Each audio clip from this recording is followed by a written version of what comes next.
Racist tourist punches Black Royal Guard, but what happens next is shocking.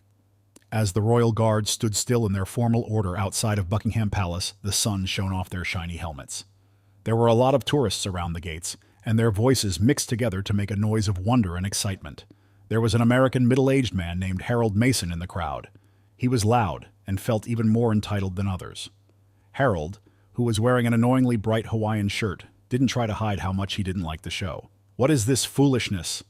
The noise Harold made was loud enough for people close to hear. "A black guard working for the Queen? It's ridiculous." He looked closely at Marcus Williams, a young black guard whose calm face didn't show any signs of the anger that was boiling inside. Marcus was in the Royal Guard because his father had been a member for many years. He won his spot by working hard and following the rules for years. Even though Harold was making fun of him more and more, he did his job with quiet respect today as he did every day. "Hear me, kid?" Harold took a step toward the guard and scowled. "I bet you don't belong here." The people around him traded nervous looks, and some took out their phones to record what was happening. Marcus didn't move. His eyes were set straight ahead, a strong sign of discipline as he followed the strict rules of behavior required of royal guards. Harold wasn't done, though. "Pay attention to me when I talk," Harold yelled, and his angry face turned red. Because Marcus didn't answer, Harold got very angry. Harold's fist hit Marcus in the jaw with a quick, reckless swing, which made everyone in the crowd gasp. The world seemed to stop for a short time. Marcus stumbled a little, but he kept his cool. His training overrode his urge to fight back. There was a lot of stress in the air as Harold smiled and seemed proud of his attack. "What are you going to do now?" Harold laughed and stepped back with a cocky grin on his face. But before anyone could say anything else, a sharp, forceful voice rang out. "Get away from the guard!" A police officer in plain clothes came out of the crowd. His badge sparkled in the sun. Harold turned around, and his grin began to fade as he realized he had been caught. Even as things got worse, Marcus did not move. He kept his eyes straight ahead, but there was a storm brewing behind his calm appearance. It's possible that Harold Mason had no idea who he had hit or what was going to happen next. People in the crowd were talking quietly as the cop held Harold down. Every second was recorded on phones, so Harold's deeds and Marcus's control would soon be known to everyone. As Harold was taken away, his confidence went away and was replaced by a flicker of uneasiness. The thing he didn't know yet was that this was just the start. Some shocking and hidden facts were about to come out, and Harold's life was about to take a sudden and unchangeable turn. As people rushed for answers, the scene turned into chaos as their interest grew. Marcus, on the other hand, kept quiet. His calm attitude hid how bad the day had been. In his heart, he knew that justice was coming, but it would come in a way that Harold could never have imagined. The effects of Harold Mason's attack on Marcus Williams spread quickly. A large group of people had already formed by the time the officer in plain clothes led Harold to the gates of Buckingham Palace. His cocky grin was caught on camera as he waved away the officer's advice. Tourists whispered to each other, some of them angry and others shocked. There were already a lot of videos on social media, and the comments were getting worse and worse. But Harold, who didn't know any better, brushed it all off. He thought no one could hurt him because he had seen worse scandals go away. He mumbled, "Pathetic," and walked out into the street. "He's just a guard." "Who cares?" Marcus stayed at his post, his muscles tense from the rush of energy going through his body. Years of service had taught him strict discipline, which kept him steady, but the insult hurt. Even though the punch hurt less, being made fun of in front of everyone was still very painful. He could feel the weight of many eyes on him, both real ones and the ones on the cams that had caught it all. He didn't say anything, though. Because he was a royal guard, he didn't break, Harold muttered to himself as he slipped into the crowds of London's streets. His pride led him to the nearby pub. He wasn't scared by what happened at Buckingham Palace. If anything, it made him more sure that he was right. After all, who was this guard to not notice him or recognize him? Harold saw himself as the victim, and with each step, he felt more entitled. After hours, as London started to get darker, Harold came out of the pub, a little wobbly but still angry as ever. He told everyone who would listen about his argument with Marcus, but he changed the details to make it look like he was a brave truth-teller standing up to what he saw as failure. Some people in the crowd laughed nervously because they didn't know how to react to his racism. Harold felt stronger because they were quiet, so he stumbled back into the night. The city had changed since he walked into the bar, though. Videos of the attack were going viral, and people were getting more and more angry. Harold's face, twisted into a sneer, was shown on TVs all over the world, and his name was being used with hashtags that called for responsibility. The picture of Marcus, who was calm and polite in the face of Harold's violence, made a lot of people back the royal guard and speak out against Harold's actions. Harold went back to Buckingham Palace for some reason, even though he didn't know that a storm was coming his way.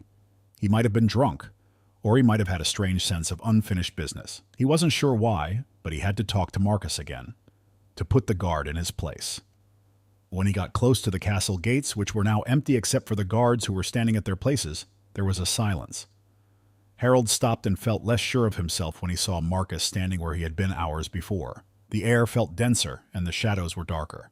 Harold couldn't put his finger on why the guard's constant presence in the growing darkness made him feel uneasy. "What's wrong? Are you still too scared to speak?" Harold yelled, and the empty square echoed with his voice. "Do you think you're better than I am? You're not worth anything." Marcus wasn't moving. It didn't bother him. Harold was drunk, so his silence, which was stronger than any words, cut through the fog and left him feeling afraid and exposed. But before Harold could say anything else, there was a low, authoritative voice that broke the quiet.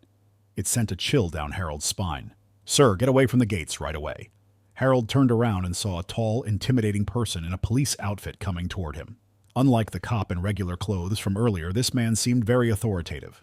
His eyes were cold, and he didn't give in. Harold paused, and his confidence began to crumble.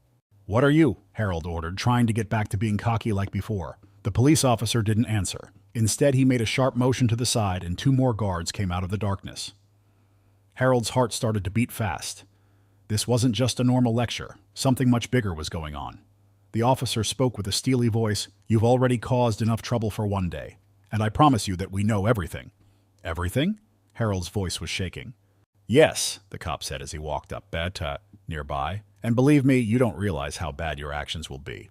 As the guards closed in on Harold, his thoughts were racing. The officer's words hung in the air around him like a noose getting tighter. Harold began to understand for the first time how bad what he had done was. He was blinded by his pride, and now he stood on the edge of a fate he couldn't stop. Who is Marcus? He stood at his post and watched in silence. Not bragging or laughing, they were just observing as Harold's world started to fall apart. Harold Mason was sitting in his small hotel room, and the light from his laptop screen made his face look paler.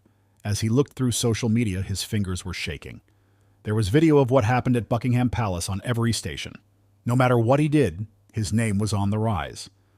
The names like #Justice for Marcus, #Racist Tourist, and #Black Royal Guard were very mean. Thousands of strangers were analyzing his actions, and some were even looking into his past to find a pattern of similar angry behavior. The tapes showed more than just him punching someone. They also showed how professional Marcus was and how calm he stayed even as Harold got more angry. Harold's sneering face was frozen in a million pictures, a digital memorial to how ashamed he felt.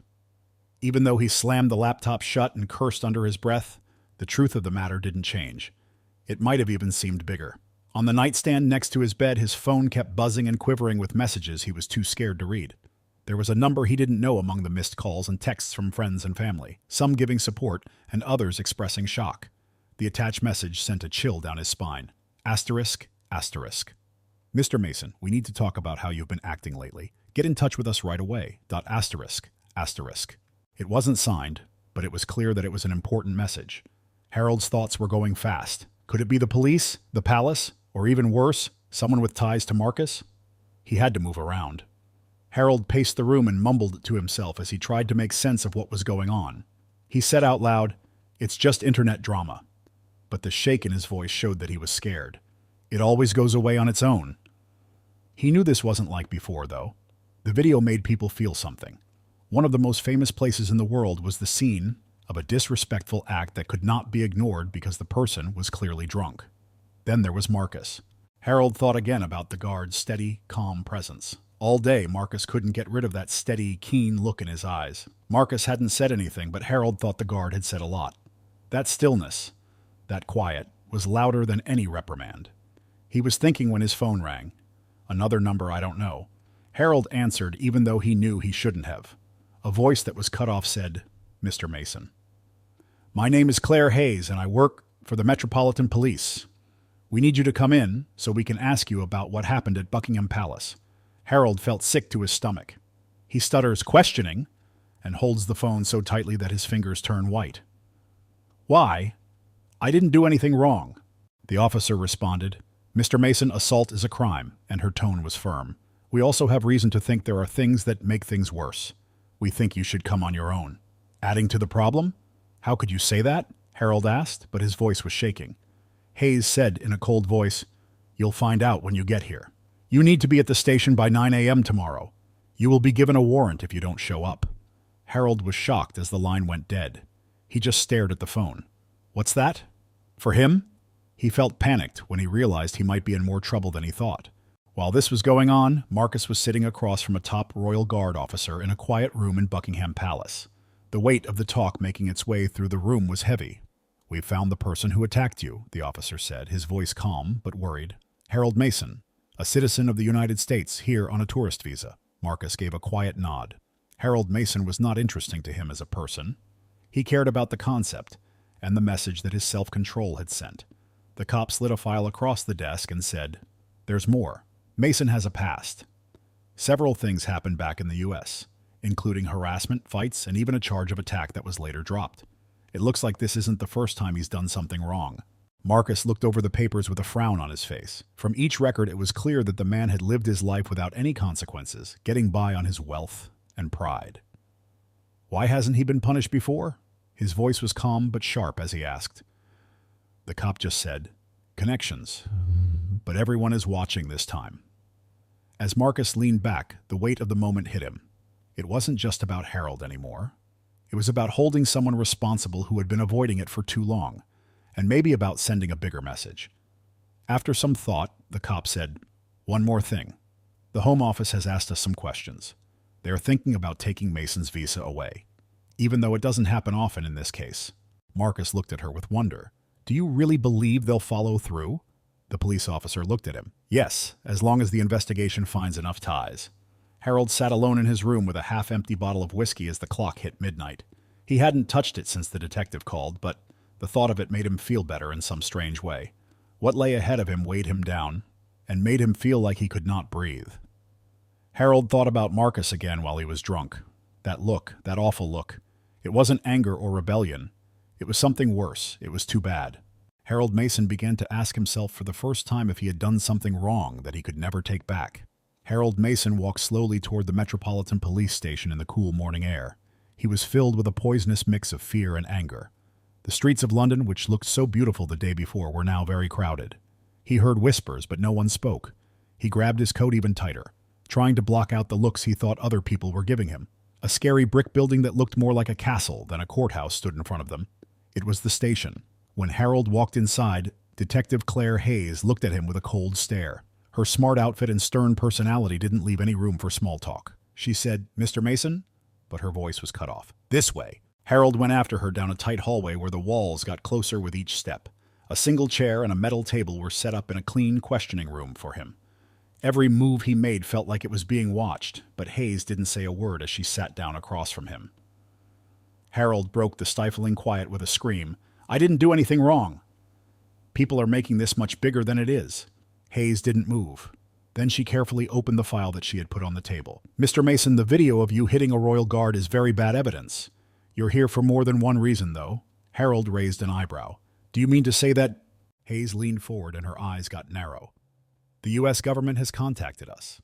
They told each other about your past, including several fights, harassment cases, and one case where a protection order was made against you.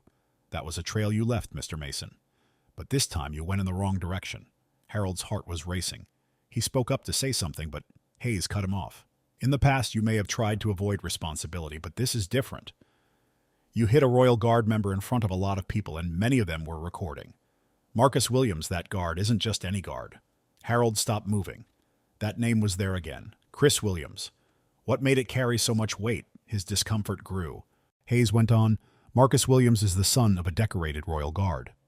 His dad, Gerald Williams, was famous all over the country. He was a model of strength and honor. When no one else would, he fought for his place in the Guard, making way for people like his son." Harold moved around in his seat, which was not comfortable, but Hayes kept going. "You didn't just attack a guard when you hit Marcus. You heard a whole history, which people around the world appreciate a lot more than you do. Marcus, on the other hand, was sitting in the same room at Buckingham Palace where he had heard about Harold's past. Captain Eldridge, who was his higher officer, stood across from him and looked very angry. "Something has changed," Eldridge said. "Harold Mason won't take responsibility." He is sticking to his story and saying he is a victim, and the public's anger is growing. Marcus put his hands in his lap and kept his cool. His jaw was tight, though. Why do they want me? Eldridge was unsure. The palace wants you to say something. It's time to talk about what happened and get back to the guard's honor. I'll understand if you say no, though. Marcus's eyes showed feeling for the first time. He had never said a word in his life, letting his deeds speak for themselves. But now that his father's memory and the public's interest were weighing on him, he knew that remaining quiet might not be enough. Marcus finally said in a calm voice, "I'll do it. But first I have to face him." Harold had been in the questioning room for hours, and his nerves were stressed when the door opened. He thought Hayes would come back, but Marcus Williams walked in with 2 cops on either side of him. Harold took a deep breath. Marcus was wearing his full formal outfit, and he made a strong impression. "You!" Harold yelled, his voice full of anger. "Ask yourself, why are you here?"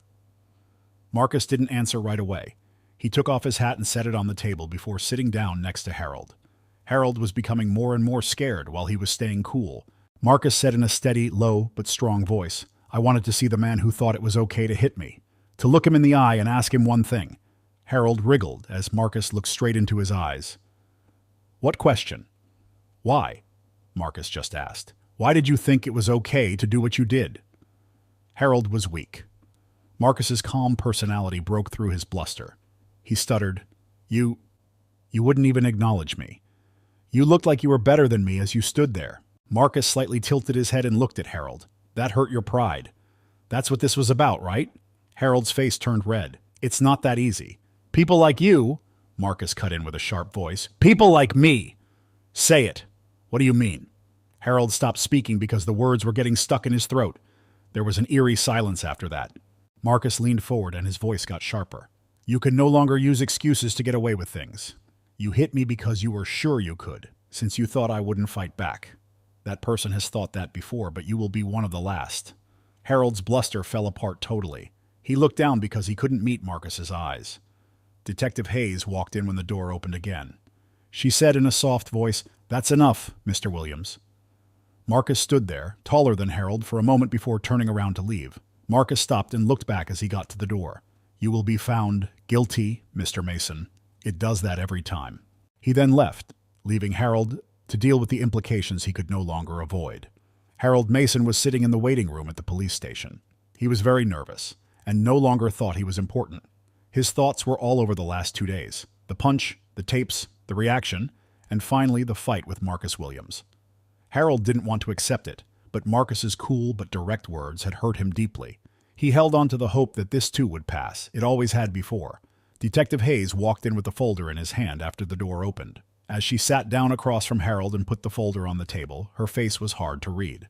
She didn't say anything right away. Instead, she turned the pages inside. The stress in the room grew stronger. She began, "Mr. Mason," her voice sharper than before, "we're done with our investigation. You also need to know something that we confirmed with our friends in the U.S. Harold leaned forward and his hands felt cold. "Do you mean to say that?" When Hayes looked up, her sharp eyes held him still. "Marcus Williams isn't just a guard. He is part of a special group that deals with high-profile cases of foreign security. As a result of your temper tantrum, you hit a man whose links you have no idea how to understand." Harold took a deep breath. "Are there links?" "What do you mean?" The voice of Hayes got colder. "I'm saying that Marcus's job isn't just for show. He helps with security tactics that keep world leaders and guests like American officials safe. By hitting him, you not only broke the law, but you also insulted a powerful person with a lot of power in the world. In fact, we've been told that the U.S. State Department is very interested in what happened." Harold's face lost all of its color. The Department of State? Why would they care about this? When Hayes leaned forward, her voice almost became a whisper. Why? Because Gerald Williams, Marcus Williams's late father, saved the life of an American ambassador during a time of international trouble. That ambassador is now a high-level official in the U.S. government, and they don't like how Gerald Williams's son was treated badly by a man who has a history of violence and selfishness. Harold opened and closed his mouth, but he didn't say anything. What Hayes said hit him like a freight train with all its weight. "You've crossed a line that goes far beyond a video going viral or a public outrage," Hayes said in a harsh voice. "You've hurt a family with ties to both countries and a history that is much more important than your small grudges." Harold scratched his head and his voice shook. "I didn't know. I didn't mean to—" Hayes stopped him. "Mr. Mason, intent doesn't change the results. What this does will have effects that are bigger than you thought possible. When the door opened again, Harold was shocked to see Marcus Williams walk in. He was dressed normally, but he gave off the same air of quiet power that had scared him before. He stood tall, and the room felt his weight. Marcus kept his eyes on Harold as he looked at him directly. He spoke in a cool but strong voice. "You didn't just insult me. You made fun of everything my dad fought for and gave up to show that people like us have a place in the world." Harold stuttered, and his voice cracked as he said, I didn't know." "No," Marcus said in a harsher voice. "You didn't. Because people like you only think about how much better they are. But you need to know the truth. What you do has results, and those results are happening right now." Hayes gave Marcus a paper when Marcus turned to him. He took a quick look at it and then slid it across the table to Harold. Harold picked it up and started to read it with shaking hands. As he thought about what she said, his eyes got bigger. Marcus told them simply, "You're being sent away. Starts right away. Your visa has been revoked, and you will not be able to enter the UK for most likely." Harold was shocked. "Sent away? That's not possible. I have rights." Hayes put her arms together. "Mr. Mason, you've used up all of those rights. It was dangerous enough to attack a royal guard on its own. Because what you did has effects on people all over the world, this choice had to be made." Marcus moved closer, and his voice stayed the same. "You thought you could punch someone and get away with it. You'll have to deal with the results now, though. Your good name and the right to come here are both gone. You are the only one to blame." Harold's head sagged, and all of his confidence broke. Because of this, he finally knew how bad he had been. Not just to himself, but also to other people. Marcus stopped at the door and looked back as he turned to leave. "My dad taught me to always be bigger than small things. But being fair doesn't mean keeping quiet. Mason, don't forget that." Marcus closed the door behind him, leaving Harold to deal with the truth on his own. He got where he couldn't get back because he was too proud, and now he was finally paying the price. Harold Mason was in the back of a police transport truck. The consequences of what he had done were like a heavy load on his body. He didn't really notice as the London streets went by the windows. He felt ashamed, sorry, and shocked all at the same time. Harold was being held responsible in a way he couldn't get out of or change for the first time in his life. He was stripped of the armor of confidence he had worn, leaving him open to the hard truth of his decisions. After several hours, Harold was led to a flight that was going to the United States. No cheers or sympathy, just a cold, quiet trip back to the land where his pride had made him rich. While the plane was taking off, he looked out the window and realized that his old life was over. His name would follow him everywhere because it was now linked to shame. Marcus Williams stood at the gates of Buckingham Palace when he got back to work in London. He did so with the same respect and calmness that had shown throughout the experience. After the event, the air was cooler and there wasn't as much noise from tourists, but Marcus's presence didn't change. A little boy with his mother's hand came up to the gates. When he looked up at Marcus, his eyes sparkled, and love and awe were clear on his face. "Is that the guard who stood up to the bad guy?" the boy asked his mother in a loud whisper. He smiled at Marcus as his mother nodded. "Yes, sweetheart, that's his face." Marcus felt a small smile on his lips for the first time in days. He gave the boy a small, unobtrusive nod and then went back to his stiff position. At that moment he realized that his actions, his failure to get down on Harold's level and his lack of words had sent a much stronger message. In a different room, Captain Eldridge was reading the final report on the event while sitting at his desk. The study was over, and Harold Mason was legally sent back to his home country. Eldridge let out a sigh and leaned back in his chair as he thought about what he could learn from the experience. He looked at a picture on his desk. It was a black and white picture of Marcus's father, Gerald Williams, standing tall in his Royal Guard outfit many years ago. Gerald had to deal with racism and hard times, but he never gave up. His drive helped others, including his son, get ahead. Eldridge smiled as he picked up the picture. He said in a low voice, "You'd be proud of him, Gerald." Harold got off the plane in the United States and right into a world he didn't know. He came home to a media storm, and reporters swarmed the airport with their cameras flashing. He put his hand over his face to avoid answering their questions, but it was too late. The man who used to love being noticed now just wanted to hide. Harold tried to rebuild his life over the next few weeks, but his fame hung over him like a cloud. There were no more job offers or bonds, and every conversation was tinged with criticism. That was the first time Harold had no one but himself to blame, and he couldn't get away with his pride. He read about Marcus Williams in his small room one night while he was by himself. His attention was drawn to the guard's steadfast, calm, and quiet respect. His chest felt a pang of envy and something deeper, maybe respect. Harold looked at the screen, and Marcus's face was there. There was no sound in the room at all. Harold thought about what his life might have been like if he had chosen respect over privilege and humility over pride for the first time. He didn't know the answer, but the question kept coming back to him. When Marcus got back to London, his story continued to move people. The news talked about how calm he was under pressure, and people all over the world praised him for being an example. Marcus stayed steady, though, and wouldn't let the praise take his attention away from his work. He learned a simple but important lesson. Justice wasn't just punishing the guilty. It also meant standing strong in the face of trouble and showing that honor could win over stupidity. Marcus was getting ready to leave the palace grounds one evening when Captain Eldridge came up to him. Eldridge told Williams, "Well done," and his voice was full of praise. "You've done more than follow the Royal Guard's rules. The world has seen again what real strength looks like in you." Marcus nodded. He looked calm, but determined. "Thank you, sir. Strength isn't how hard you hit, it's how well you stand. That's what my dad always said." The world kept moving forward as Marcus walked into the London evening. His shape was strong and steady, but his story stayed with many as a lesson that honesty, bravery, and respect could lead the way, even when things looked the worst.